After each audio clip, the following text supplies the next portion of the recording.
উফ, আরো জোরে দাও। খুব ভালো হচ্ছে। আহ, আমার অবস্থা একদম শেষ সোনা, আর পারছি না। এইভাবে বললে তো হবে না সোনা, তোমায় এর শেষটা করতেই হবে। আরো জোরে জোরে দাও। উফ, আমার জীবন বের হচ্ছে আর তুমি বলছো আরো জোরে দিতে। বউ না শত্রু তুমি? হ্যাঁ। আরে, এই সময় জোরে না দিলে তো হবে না সোনা, তাই দিতে বলছি। একটু জোরে দাও, হয়ে যাবে। দিচ্ছি তো, মনে হচ্ছে এখনই হয়ে যাবে। অয়ন কথাটা শেষ করে আরো ছুড়ে করতে লাগলো। কিছু সময় যেতেই অয়ন দেখতে পায় গাছটা কেটে গেছে। গাছটা কেটে যেতেই অয়নের ঠোঁটের কোণে হাসি ফুটে ওঠে। অয়ন আর নীলা হানিমুন করতে এসেছে গ্রামে। একটু ভিন্ন রকম ভাবে তারা শহরের পরিবেশ থেকে অনেকটা ভিন্ন স্থানে সময় কাটাতে এসেছে। অয়ন নীলার দিকে দৃষ্টিপাত করতেই দেখতে পায় নীলা একটা একটা নীল রঙের শাড়ি পরে তার পাশেই দাঁড়িয়ে আছে। অয়ন নীলার দিকে তাকিয়ে একটা মিষ্টি হাসি দিল। নীলা অয়নকে উদ্দেশ্য করে বলল, যাক, অবশেষে গাছটা কাটা হলো। আমি তো ভেবেছি তুমি পারবেই না। হ্যাঁ, এটা কি কোনো ব্যাপার নাকি? খুব সহজেই কেটে ফেলেছি। হুম, এমন শক্তি যদি রাতে দেখতে পেতাম তবে মনটা একটু হলেও ভরে যেত। নীলার কথা শুনে অয়ন গাছের কাছে থেকে উঠে বসে নীলার কাছে এসে দাঁড়ায়। নীলা আজ চোখে অয়নের দিকে দৃষ্টিপাত করলো। অয়ন নীলার কাছে এসে নীলার কোমর ধরে আলতো করে স্লাইড করে নিজের বুকে নিয়ে আসলো। নীলা কিছুই বুঝতে পারল না।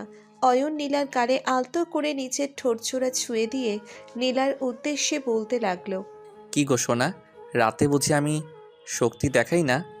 ওহো, দেখাও না তো, শুধু পড়ে পড়ে ঘুমাও। আমার কাছে আসলেই তোমার ঘুম পায়। আজ না কাল, কাল না পরশু, এমন বাহানা বানাও শুধু।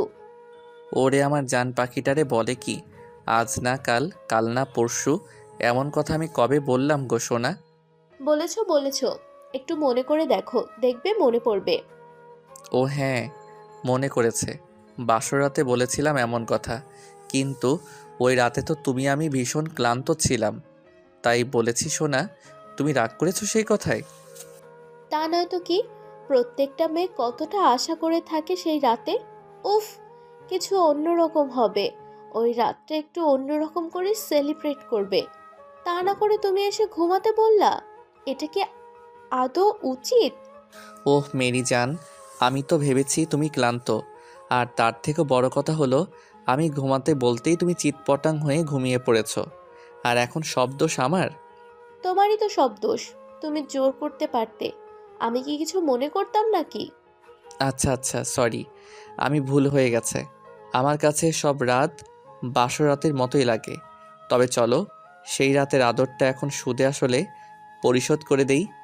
না থাকা আর কিছু করতে হবে না। সেই রাত কি আমি আর ফিরে পাবো? আর ফিরে পাওয়া যাবে না। হো তাই? চলো চলো, এই ফাঁকা নির্জন বাড়িতে আমি আর তুমি, আবির, বিয়ে করে ফেলি। তারপর বাসর। আহ, সুখ শান্তি আদর ভালোবাসা একদম মাখামাখি একটা ব্যাপার হয়ে যাবে। চলো করে ফেলি আবার বিয়ে। বুঝতে পেরেছি, বুঝতে পেরেছি আমি। তুমি এখন পাগল হয়ে গেছো। আসছি আমি। রান্নাঘরে অনেক কাজ পড়ে আছে। আর তুমি এখানে দাঁড়িয়ে থেকো না। দ্রুত গাছটাকে এখান থেকে সরিয়ে দাও। তা না হলে পরে এই গাছের জন্য আবার না কোনো বিপদ হয়। এই নীলা, শোনো না। আরে চলে গেলে কি মনের আশা পূরণ হবে নাকি? একটু আসো তো কাছে। নীলা অয়নের হাতজোড়া নিজের কোমর থেকে আলতো করে সরিয়ে দিয়ে অয়নের কাছ থেকে চলে যায়। অয়ন নীলাকে উদ্দেশ্য করে কথাগুলো বলে, কিন্তু তাতে করে কোনো লাভ হয় না। অয়ন নীলার পিছনে আসতে নিতেই নীলা অয়নকে উদ্দেশ্য করে বলে, ভুলেও রান্নাঘরে এসো না সোনা। রান্নাঘরে আমি একদম দুষ্টুমি সহ্য করব না। তারপরও যদি আসো তাহলে তোমার কপালে মায়ের আছে, মায়ের। আসছি। নীলা কথাটা বলে চলে যায়। অয়ন গাছের সাথে একটু হেলান দিয়ে দাঁড়িয়ে থাকে।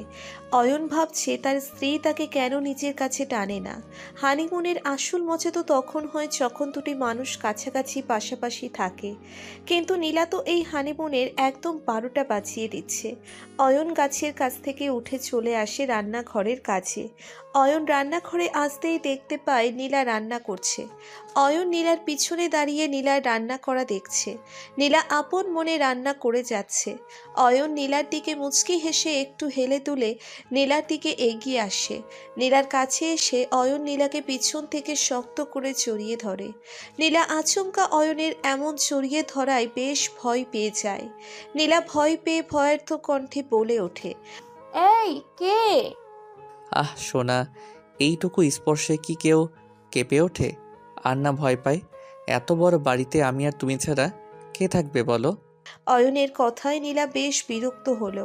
অয়ন নীলার গালে আলতো করে চুমু খেয়ে নীলার ঘাড়ে নাকমুখ ঘষতে লাগলো। নীলা চরম বিরক্তি নিয়ে অয়নকে উদ্দেশ্য করে বলল, এইসব কি অয়ন? আমি তোমায় বারণ করেছিলাম তো যে আমায় বিরক্ত করবে না, তারপরেও বিরক্ত করছো। এই কিসের বিরক্ত? হ্যাঁ, তুমি আমার স্ত্রী আর আমার অধিকার আছে তোমার সাথে হুট হাট করে রোমান্স করার। ওরে আসছে রোমান্স করতে। এখন কোনো রোমান্স হবে না, যাও, এখন আমি বিজি আছি। আচ্ছা সোনা, রাগ করে না। আমি তোমাকে ছাড়া কোথায় যাব বলো? তার থেকে বরং আমি তোমায় হেল্প করি, ঠিক আছে? একদম ঠিক নাই জানো, আমি জানি তুমি আমাকে হেল্প করার নামে আমার সাথে দুষ্টুমি করবে। তুমি যে একটা ফাজিল মানুষ সেটা কি আমার আর বুঝতে বাকি আছে নাকি? না গো না, এত বড় মিথ্যা অভিযোগ দিও না। আমি ভালো হয়ে গেছি। সত্যি? একদম সত্যি। হুম। নীলা আর কোনো কথা না বলে রান্না করতে মন দিল। অয়ন ও নীলার হাতে হাতে নিশার সকল কাজ করে দিচ্ছে, আর আর চোখে নীলার দিকে দৃষ্টিপাত করছে। নীলা অয়নের দিকে পাত্তা দিচ্ছে না। নীলা নিজের মতো করে কাজ করছে। হঠাৎ করে অয়ন নীলাকে একটু অবাক করে দিয়ে নীলার কোমরে আলতো করে নিজের হাতটা ছুঁয়ে দেয়। অয়নের হাতের স্পর্শ নীলার কোমর পেতেই নীলার সারা শরীরে যেন কারেন্ট বয়ে যায়। নীলা মৃদু কেঁপে ওঠে অয়নের ছোঁয়ায়। অয়ন বিষয়টা বুঝতে পেরে আরো গভীরভাবে নীলার কোমরে হাত বুলিয়ে দেয়। হাত বুলিয়ে দিতেই নীলা একটু বেসুরে কণ্ঠে অয়নকে উদ্দেশ্য করে বলে, এসব কি হচ্ছে অয়ন? আমি বারণ করেছিলাম তো নাকি? আমি কি করছি? আমার হাতটাই যত সব বাজে কাজ করছে। আমার কোনো দোষ নেই। তবে রে ফাজিল ছেলে। নীলা কথাটা শেষ করতেই অয়নের দিকে ঘুরে অয়নের দিকে তেড়ে আসলো। অয়নও দুপা পিছিয়ে যেতেই নীলা নিচের পায়ের সাথে হোঁচট খেয়ে পড়ে যেতে লাগলো। অয়ন নীলাকে পড়ে যেতে দেখে বেশ দ্রুত গতিতে নীলার দিকে এগিয়ে এসে নীলাকে সেভ করতে চেষ্টা করলো, কিন্তু লাভ হলো না। নীলা অয়নের বুকের উপর এসে পড়লো, আর অয়ন নীলার তাল সামলাতে না পেরে নীলাকে বুকে নিয়ে ধপাস করে মাটিতে পড়ে যায়। নীলা অয়নের বুকের উপর আর অয়ন ফ্লোরে। অয়ন নীলার কোমর জড়িয়ে ধরে মৃদু কণ্ঠে নীলাকে উদ্দেশ্য করে বলল, দেখছো, নিজের জীবন বিপন্ন করে তোমায় সেভ করলাম। উফ, এই শোনা, তোমার বুকের স্পর্শ আমার বুকে পেয়ে ভীষণ ভালো লাগছে। আহ, কি শান্তি। তুমি না সত্যি। নীলা কথাটা বলে অয়নের উপর থেকে উঠে যেতে চেষ্টা করে।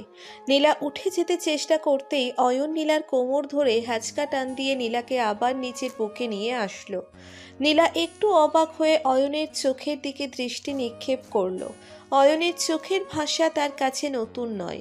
নীলা বুঝতে পারছে তার ফাজিল দুষ্টু বর এখন কি চায়। নীলা অয়নের চোখের দিকে তাকিয়ে আছে। অয়ন হঠাৎ করেই নীলার চুলের পিছনে আলতো করে হাত নিয়ে গিয়ে শক্ত করে নীলার চুলগুলো ধরে নীলার কোমর নরম ঠোঁটজোড়া নিজের ঠোঁটের সাথে এক করে নিল। অয়নের ঠোঁটের স্পর্শ পেতে নীলার মধ্যে সেই ব্যাকুলতা সৃষ্টি হলো, যেই ব্যাকুলতা নীলাকে বারবার অয়নের কাছে হারিয়ে ফেলতে বাধ্য করে। নীলা নীলের উপর নিয়ন্ত্রণ রাখতে পারল না। অয়নের গলা ধরে নীলার অয়নের তালে কিস করতে লাগলো। দুজন এক অদ্ভুত ভালো লাগার অনুভূতির মধ্যে চলে যায়। মিনিট বিশেক পরে অয়ন নীলার ঠোঁটজোড়া থেকে নিজের ঠোঁটজোড়া আলগা করে দিল। এর মধ্যেই দুজনের মনের মধ্যে এক অন্যরকম ভালোবাসার অনুভূতির জন্ম হয়ে গেছে। অয়ন নীলার ঠোঁট ছেড়ে দিতেই নীলা অয়নের বুকের উপর ভর দিয়ে উঠে পড়ল। অয়নও ফ্লোর থেকে উঠে পড়ে নীলার দিকে তাকালো। নীলা একটু কাঁপা কাঁপা গলায় বলল, অয়ন এখন না, আমি কাজ শেষ করি, তারপর না হয়। হুম, আমি কিছু শুনতে চাই না। আমি শুধু শুনতে চাই, অয়ন চলো, তোমার শক্তি প্রয়োগের পরীক্ষা দিতে হবে। এই ফাজিল, কিসের শক্তি? হ্যাঁ, কোনো শক্তির পরীক্ষা দিতে হবে না, এখন যাও তো। তুমি আমায় যতই তাড়িয়ে দাও না কেন সোনা, আজ তো আমি যাচ্ছি না, বরং আজ তোমায় জোর করে আদর করব।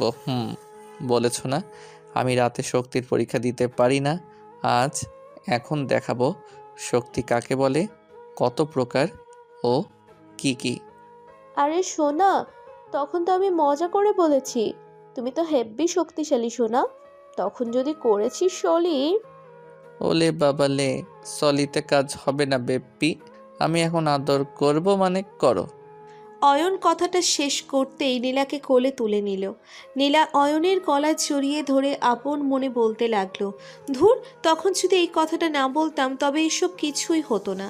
এখন আমার রান্নার কি হবে? নীলা কথাটা ভাবতেই অয়ন নীলাকে নিজের রুমে নিয়ে আসে। রুমে এসেই অয়ন নীলাকে বিছানায় শুইয়ে দিল। তারপর কি হলো আশা করি বুঝতেই পারছেন। অয়ন নীলার সারা শরীরে আদরে আদরে ভরিয়ে দিল। অয়ন আদর শেষ করে নীলার বুকের উপর শুয়ে পড়ল। নীলা বাচ্চা মেয়ের মতো কান্না ভেজা কণ্ঠে অয়নকে উদ্দেশ্য করে বলল, তুমি এমন করলে, এসব করতে পারলে, এমন করে আদর করতে কি তোমার একটুও কষ্ট হয় না? কেমন করে সোনা, তুমি না শক্তির পরীক্ষা দিতে বলেছ, আমি তো তাই দিলাম লক্ষ্মী। এটা শক্তির পরীক্ষা। উফ, সারা শরীরটা ব্যথা করে ফেলেছো। আমি আর রুম থেকে বের হব না। আমিও দেখি দুপুরে খাবার কোথায় পাও। তাই সোনা, আমার সমস্যা নেই, তুমি কাছে থাকলে আমার আর কিছুর প্রয়োজন হবে না, আমার আর কিছুই চাই না, আমি তোমার আদর খাবো শুধু। এই ফাজিল, তোমার কি এত আদর করেও মন ভরে নাই? আরো আদর করতে চাও? ও গো মোর প্রিয়তমা, আমার মন কি তোমার মতো ছোট্ট নাকি যে অল্প আদরে ভরে যাবে? আমার মনটা বিশাল, এক জীবনে আদর করে আমার মন ভরাতে পারবে না তুমি, বারবার করতে হবে। যাও অসভ্য ছেলে একটা। একবার বাড়ি যাই, তখন তোমার আদর করা বের করব আমি। কেন কেন, আদর কি কম করা হচ্ছে? আরও আদর করতে হবে বুঝি? এই অয়ন, আমাদের রিলেশনের সময় তো তুমি এত দুষ্টু ছিলে না। আনরোমান্টিক একটা মানুষ ছিলে। এখন এমন বজ্জাত ফাজিল দুষ্টু কেন হয়ে গেছো? আরে তখন তো আমি ভদ্র ছিলাম, আর ভাবতাম এখন না বিয়ের পরে একদম হালাল করে আদর করব। তাই তখন নিজেকে অনেকটা কষ্ট করে নিয়ন্ত্রণ করেছি। কষ্টের ফল মিষ্টি হয়, তাই এখন মিষ্টি খাচ্ছি সোনা। এই দাও না ওই মিষ্টি ঠোঁটের মিষ্টি স্বাদ নিতে। কি? এইমাত্র এত মিষ্টি খেলে এখন আবার? একদম না। আমি দম বন্ধ হয়ে মরে যাব। তুমি তো একটা রাক্ষস হয়ে গেছো। একবার ঠোঁট নিজের কাছে নিতে পারলে আর ছাড়ো না। ছাড়বো কেন? কম কষ্ট করে কি নিজের কাছে নিয়ে এসেছি বলো? আমাদের পূর্ণতার গল্প কি এত সহজ নাকি? কত সংগ্রাম, যুদ্ধের পর সফলতা। উফ, তাই একটু মিষ্টি তো দিতেই পারো তাই না? হ্যাঁ, তা কিন্তু ঠিক। আমরা কষ্ট না করলে সত্যি আমাদের ভালোবাসা এত দূর আসতো না। তোমার আর কি, মাথা তো আমি খাটায় এসি, আমার কারণেই আজ আমরা এখানে। হুম এখন ছাড়ো সোনা, আমার রান্না করতে হবে তো। তুমি তো লক্ষ্মী ছেলে বলো। এখন তোমার বউকে একটু যেতে দাও।